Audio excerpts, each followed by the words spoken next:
Rachel barely had time to sit before one of the attorneys slid a thick folder across the polished conference table. "We found out you're working for someone else," he said flatly. "Under company policy, your employment ends today." Rachel looked from one face to the next.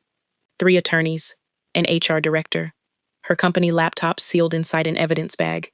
Even her security badge lay on the table beside it. No greeting, no explanation, only a verdict. She folded her hands together.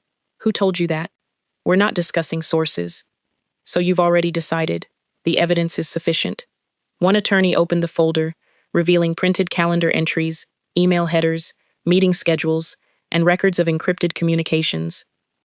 "You've been conducting work outside this company while employed here."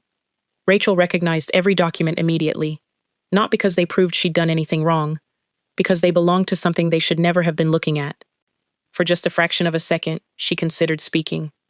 One sentence would stop everything. One sentence would violate every legal obligation she'd accepted months earlier. Instead, she picked up the termination paperwork. She signed. The HR director blinked, almost disappointed. "That's it?" Rachel pushed the papers back across the table. "You're right," she said with a faint smile. "I should probably focus on just one position." No one understood why she smiled. Outside the conference room, through the glass wall, Martin Hale stood pretending to read messages on his phone. The vice president of operations, her direct supervisor, the man who had spent months questioning every meeting she attended without him. When Rachel walked past him carrying nothing except her purse, he gave the smallest satisfied nod, as though he'd finally removed the one employee standing between him and the promotion he'd been chasing. Rachel didn't acknowledge him. She handed over her company phone at reception, watched her building access disappear from the system, and stepped into the afternoon sunlight without looking back. Halfway across the parking lot, her personal phone vibrated. A single encrypted notification appeared.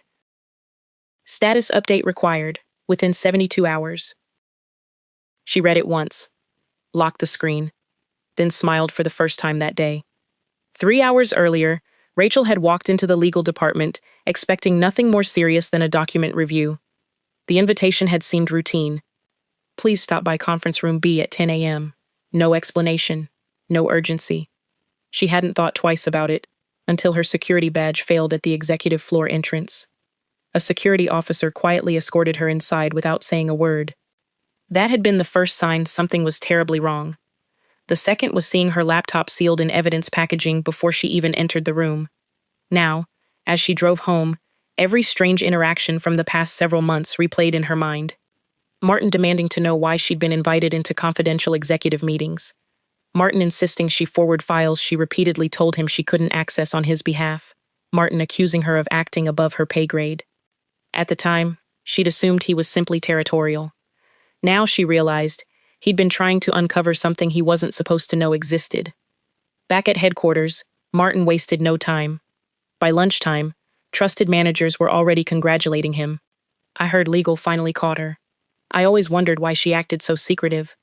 I guess nobody's untouchable." The rumors spread through every department before Rachel had even reached home. Some claimed she'd accepted consulting work with a competitor. Others insisted she'd been leaking confidential company information. Co-workers she'd spent years helping suddenly stopped answering her messages. Her reputation was collapsing faster than she could have defended it. Except, she couldn't defend herself. Not without breaking an agreement that reached far beyond Martin, HR, or even legal itself. Rachel opened her personal laptop. She typed exactly 6 words into an encrypted portal.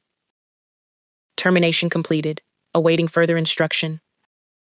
Less than a minute later, a reply appeared.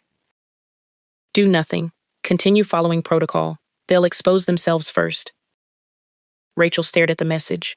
Someone higher than legal had expected this to happen, which meant her firing wasn't the end of the investigation. It was only the beginning. Rachel closed her laptop and leaned back in her chair, forcing herself to ignore the dozens of unanswered messages piling up on her phone. Former coworkers had gone silent. 2 industry contacts had already withdrawn invitations to upcoming networking events. Word traveled fast in corporate circles, and being labeled disloyal was often worse than being labeled incompetent. Yet the encrypted message echoed louder than the rumors. "Do nothing. Continue following protocol. They'll expose themselves first." She trusted the sender enough to obey, even if it meant watching her reputation crumble. Her thoughts drifted back 4 months. Martin Hale had stopped by her office carrying 2 coffees. "I figured we should talk," he'd said with an unusually friendly smile. Rachel had accepted the coffee cautiously. "About what?" "I've noticed you're getting invited into executive meetings. They're project meetings." "Interesting." He leaned against her desk. "Funny thing is, they're meetings I don't get invited to." Rachel kept her answer careful.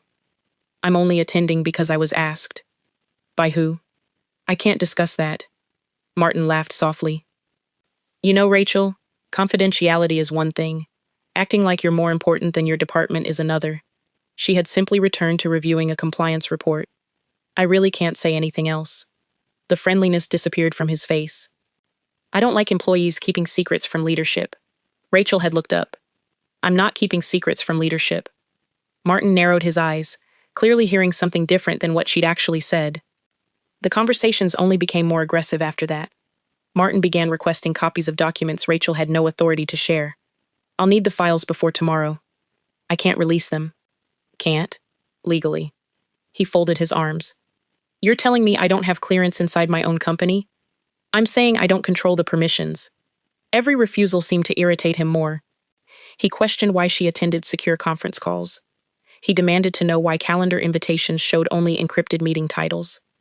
He even asked IT to verify whether Rachel had been accessing outside systems. Each time, nothing improper was found, but Martin never stopped looking. One evening, nearly 2 months before her firing, Rachel received an invitation unlike any she'd seen before. The meeting wasn't in a conference room. It took place inside a private law office representing the company's board of directors. Only 4 people attended. Outside counsel, the board liaison, a governance advisor, Rachel. After signing additional confidentiality agreements, the lead attorney slid a single document toward her. "We're formally appointing you as an independent compliance representative for a confidential acquisition." Rachel looked up. "Why me?" "Because everyone expects executives to protect one another. And you don't? We need someone who follows procedures instead of personalities." She hesitated. "What exactly will I be reviewing?" The attorney answered without emotion. "Executive conduct." Rachel understood immediately. If anyone under review discovered her assignment, the integrity of the entire investigation could collapse. "You cannot disclose this appointment," the attorney continued. "Not to coworkers. Not to executives. Not even if someone accuses you personally." Rachel swallowed. "So even if my own job is threatened?" "You remain silent," she signed. Now, sitting alone in her apartment after losing that very job, Rachel questioned whether she'd made the right decision. Her phone buzzed again. "A former teammate," she answered. "Rachel, I don't know what's true anymore. What have you heard? They're saying you were consulting for another company." "I wasn't." "Then why won't you deny it publicly?" Rachel closed her eyes. "I can't." The silence on the other end lasted several seconds. "I wanted to believe you," her coworker whispered before hanging up. Rachel slowly lowered the phone. For the first time since leaving headquarters, she felt completely isolated. Across town, Martin raised a glass with several senior managers. "To protecting the company," he announced. One manager laughed. "I guess Rachel wasn't as loyal as everyone thought." Martin smiled. "Eventually, every secret comes out." At that exact moment, an encrypted notification reached Rachel's laptop. "Board meeting confirmed. Maintain silence. They have begun reviewing the termination." Rachel read it once, then shut the screen without replying. If the board was reviewing her dismissal, someone had finally asked the first question legal never did. Who exactly was Rachel working for? 70 hours after Rachel walked out of headquarters with a cardboard box she never even had the chance to fill, the executive conference center buzzed with confidence. The company's biggest acquisition in over a decade was finally entering its last approval stage. Nearly every senior executive was present. Martin Hale stood at the front of the room, perfectly composed. A large presentation behind him displayed the words. He smiled as the directors settled into their seats. "Before we begin," Martin said, "I'd like to recognize the teams that helped protect this transaction from internal security risks." Several executives nodded. One of them added, including identifying the employee who was working outside the company. Martin accepted the compliment without hesitation. "We acted quickly," he replied. "Sometimes leadership requires difficult decisions." Scattered applause followed. Martin couldn't hide his satisfaction. For the first time in months, There was no Rachel sitting quietly in the room asking uncomfortable compliance questions. As far as he knew, the problem had been solved. Just as Martin prepared to continue his presentation, the conference room doors opened. Everyone turned. Two outside attorneys entered first. Behind them walked the board's corporate secretary, then two members of the board of directors. The atmosphere changed instantly. No one had expected them. The board chair spoke calmly. "Please continue, Mr. Hale." Martin smiled politely. "Of course." He advanced to the next slide. "We recently eliminated a significant compliance concern involving an employee who failed to disclose outside employment." One board member looked toward legal. "Is the investigation file available?" The company's general counsel answered immediately. "Yes." An assistant handed printed copies across the table. Martin relaxed. Everything had already been decided. This was simply a formality. The lead outside attorney quietly flipped through the documents, page after page. No expression. Then she stopped. "Who authorized access to these encrypted communications?" Legal exchanged confused glances. They were relevant to the investigation. "That wasn't my question." Silence. She repeated herself. "Who authorized opening protected governance communications?" The general counsel frowned. "Our investigators determined they were connected to outside employment. And therefore, we reviewed them." The attorney slowly closed the file. Those communications belonged to a protected governance project. The room went completely still. Martin shifted in his chair. "I'm not sure I understand." "You don't need to." She turned toward legal. "Did anyone seek board authorization before reviewing these materials?" "No." "Did anyone verify whether those communications were protected under board privilege?" Again, "No." For the first time all morning, Martin's confidence wavered. Trying to regain control, Martin leaned forward. "With respect, none of that changes the central issue." Everyone looked at him. The employee was working for someone else. The outside attorney nodded slightly. "So you've stated." She concealed it. "So you've alleged." Martin frowned. "We had evidence." The attorney slid one page across the table. "Did anyone verify the identity of that employer before terminating Rachel Carter?" The general counsel opened his mouth, then stopped. Another attorney quietly admitted, "No." The board members exchanged slow, unreadable looks. One executive whispered, "We never actually asked." Martin interrupted. "It doesn't matter who employed her. Company policy." The board chair cut him off. "It matters tremendously." The room fell silent again. The outside attorney stood. "For the record," she looked directly at every executive around the table. "The entity employing Miss Carter was formally connected to this corporation." Confused murmurs spread across the room. "Connected? What did that even mean?" Martin laughed nervously. "If that's true, why would she keep it secret?" The attorney simply replied, "Because she was legally required to." No further explanation came. Instead, the board chair gathered the investigation file and spoke with unmistakable authority. "This acquisition meeting is suspended, effective immediately." He looked toward legal.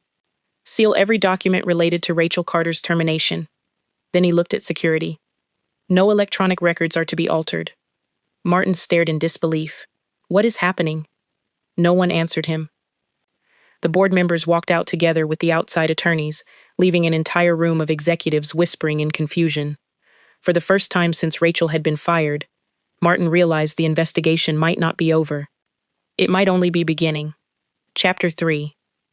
The emergency review began before the acquisition meeting had officially ended. By sunset, investigators from legal, HR, corporate security, and the board's outside counsel occupied 3 separate conference rooms.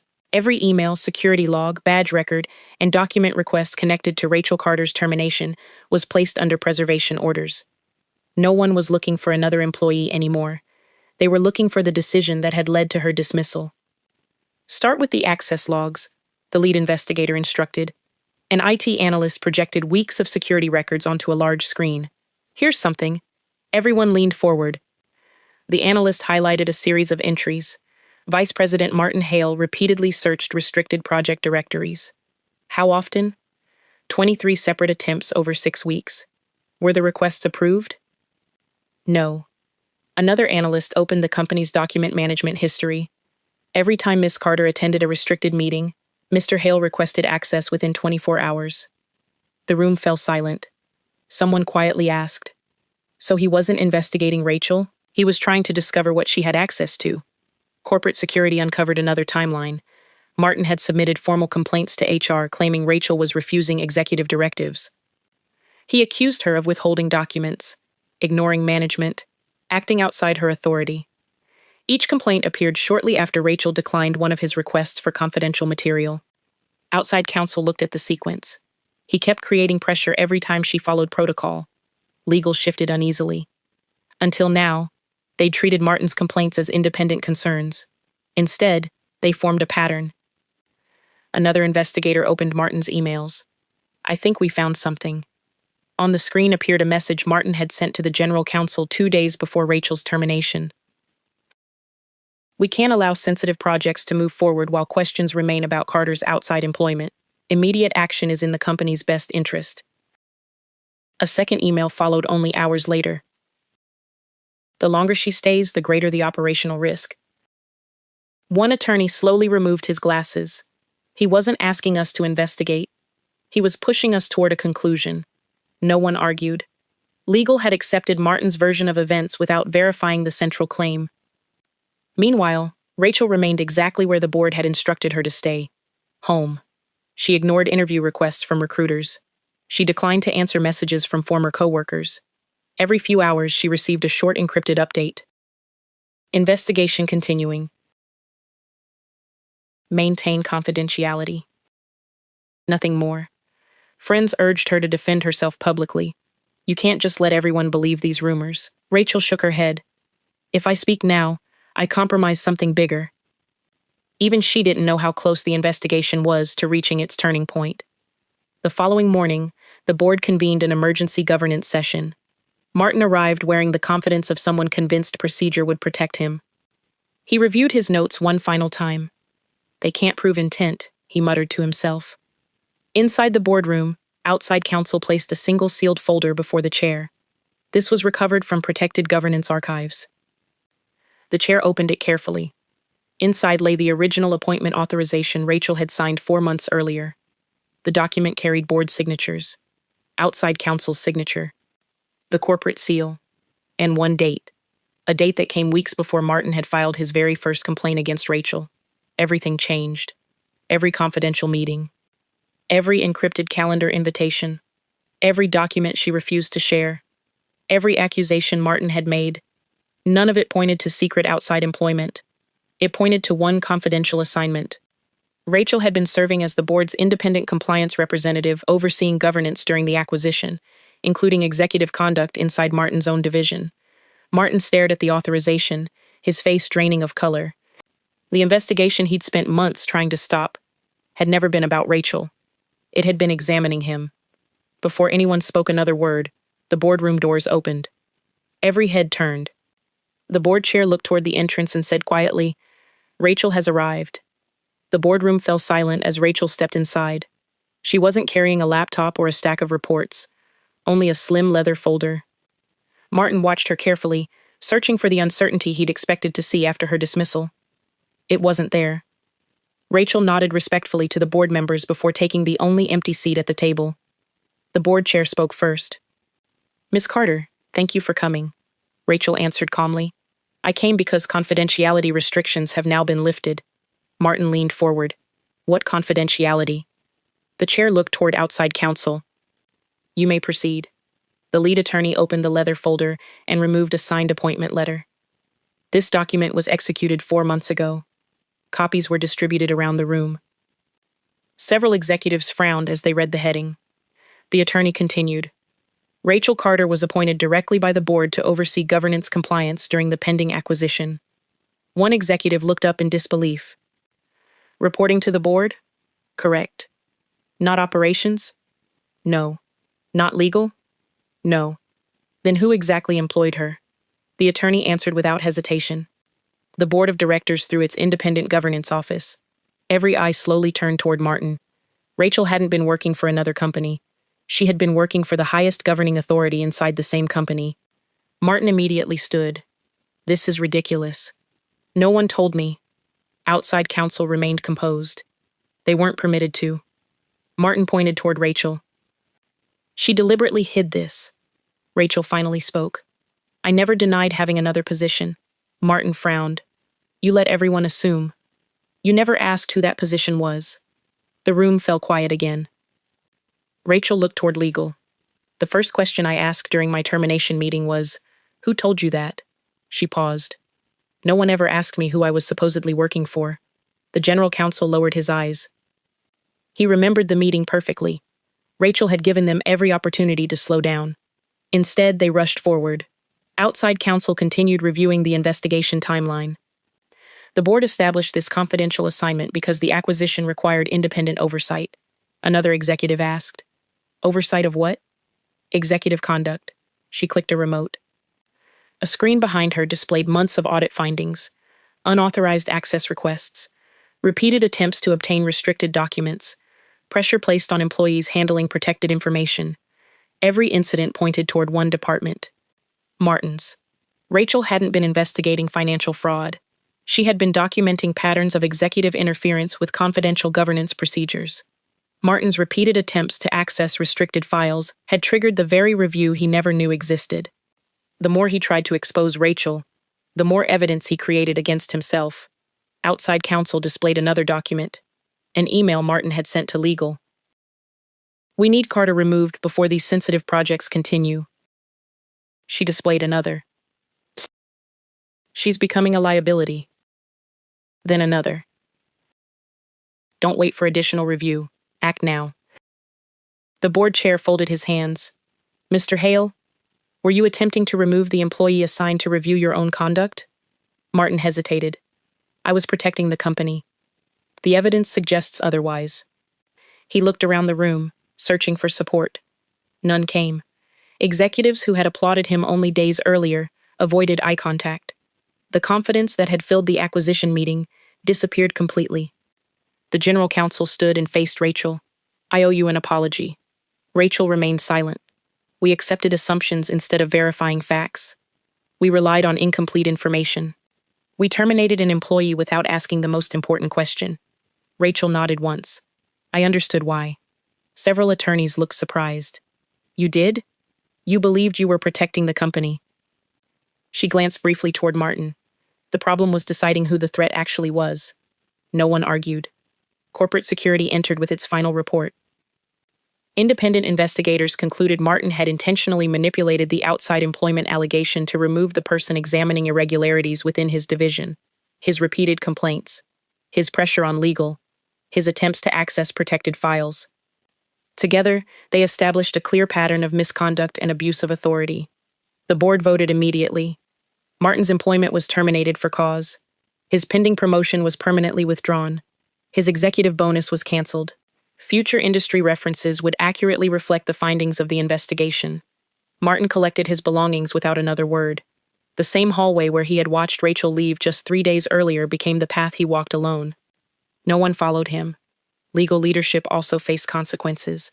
The general counsel accepted formal disciplinary action for failing to verify the allegation before approving Rachel's dismissal.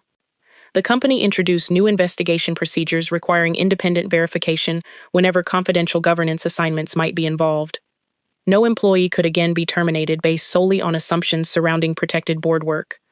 Rachel received a public apology before senior leadership.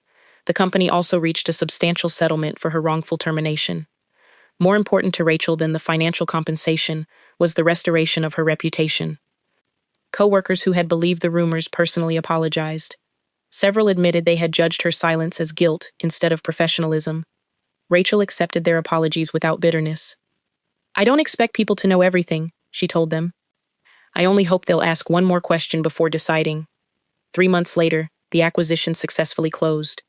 The board unanimously offered Rachel a permanent executive governance position, reporting directly to them instead of operational leadership. This time, her role was no longer confidential. Executives who had once overlooked her now sought her advice before making major compliance decisions. The governance framework she helped design became the company's new standard for protecting independent oversight. Looking out from her new office, Rachel thought back to the moment legal had pushed the termination papers across the table. If she had broken confidentiality to save herself, the investigation would have collapsed. Instead, patience had allowed the truth to speak louder than any defense she could have offered. She smiled as she closed the final file of the acquisition. Legal had believed she was working for someone else. They were absolutely right. They just never realized that someone else had been watching them all along.